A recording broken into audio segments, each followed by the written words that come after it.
বিশ্বমানের স্বাস্থ্য ব্যবস্থা বলে বাজার গরম করলেও রেফারেল হাসপাতালে জিবির চিকিৎসা পরিষেবা তলানিতে।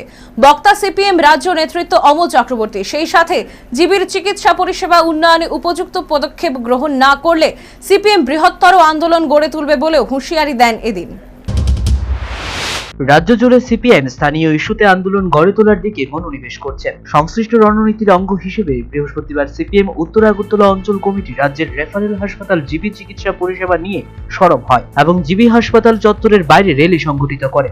র্যালি শেষে সিপিএম নেতাকর্মী সমর্থকরা এক জায়গায় জড়ো হয়। পরে সেখান থেকে এক প্রতিনিধি দল বিভিন্ন দাবি দাবা নিয়ে জিবি মেডিকেল সুপারের নিকট ডেপুটেশন প্রদান করে এবং তাদের দাবিগুলো মেডিকেল সুপারের হাতে তুলে দেয়। এদিন সিপিএম রাজ্য কমিটির অন্যতম সদস্য তথা সিপিএম সদর মহকুমা কমিটির সম্পাদক অমল চক্রবর্তী কটাক্ষ করে বলেন, বিশ্বমানের স্বাস্থ্য পরিষেবা বলে হাজার গরম করলেও রেফারেল হাসপাতাল জিবির স্বাস্থ্য পরিষেবা তলানিতে। আপনারা জানেন আমাদের রাজ্যে স্বাস্থ্য ব্যবস্থা তলানিতে। যারা বিশ্বমানের স্বাস্থ্য ব্যবস্থা বলে বাজার গরম করছে, বিশ্বমানের স্বাস্থ্য ব্যবস্থা দূরে থাক। আমাদের রাজ্যে বামফ্রন্ট সরকার থাকার সময় স্বাস্থ্যের যে ফেসিলিটিগুলো ছিল, সেই ফেসিলিটিগুলো আজকে কোনো কিছুই মানুষ খুঁজে পাচ্ছে না।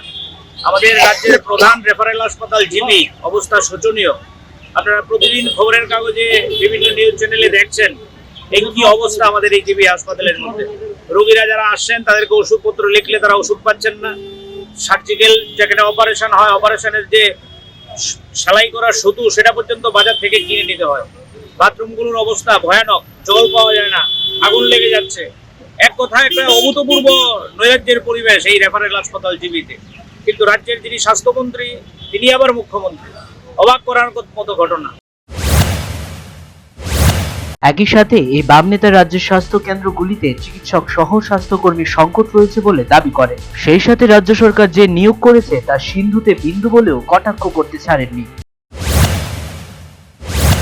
যে আমাদের বিশ্বমানের স্বাস্থ্য ব্যবস্থা, সেখানে প্যারামেডিক্যাল স্টাফ নিয়োগ হচ্ছে না 7 থেকে 8 বছর ধরে। ডাক্তার রিক্রুট হচ্ছে না, নার্স রিক্রুট হচ্ছে না। যদি কোথাও কোথাও হচ্ছে যে সিন্ধুতে বিন্দু অল্প।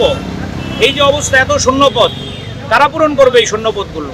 ওরাই তো ভিশন ডকুমেন্টে বলেছিল যদি সরকারে আসি আমরা বছরে 50,000 করে আমরা রিক্রুট করব। আজকে ডাক্তারের পদ খালি, নার্সের পদ খালি, প্যারামেডিক্যালের পদ খালি। বিভিন্ন যে চতুর্থ শ্রেণী বেসরকারি বিভিন্ন কোম্পানিগুলো দিয়ে তারা হাসপাতাল চালানোর চেষ্টা করছে। খবরের কাগজের মধ্যে আমরা লক্ষ্য করছি ডাক্তারের জায়গায় বসে আছেন সুইপার। এই যে নৈরাজ্যের প্রতিবাদে সিপিআইএম উত্তর আগরতলা অঞ্চল কমিটি, এই এলাকার যে আমাদের পার্টির অঞ্চল কমিটি, তারা সিদ্ধান্ত করেছে আজকে সুপারের কাছে ডেপুটেশনে যাবে এবং আমরা ডেপুটেশন প্রাথমিক পদক্ষেপ আপনাদের জানান দিতে চাই। ডেপুটেশনের পরও যদি সমস্যার সমাধানের উদ্যোগ না নেয় আমরা বৃহত্তর আন্দোলনে যেতে পারি। রাজনৈতিক বিশ্লেষকদের একাংশের অভিমত, চলতি বছরের শেষ নাগাদ বা আসছে বছরের প্রথম দিকে আগরতলা পৌর নিগমের নির্বাচন সহ রাজ্যের অন্যান্য লোকাল বডিগুলির নির্বাচন হওয়ার কথা। আর সেই নির্বাচনকে পাখির চোখ করে বামেরা এখন থেকে স্থানীয় ইস্যুতে ময়দানে ঝাঁপিয়েছে। Bureau report, news vanguard.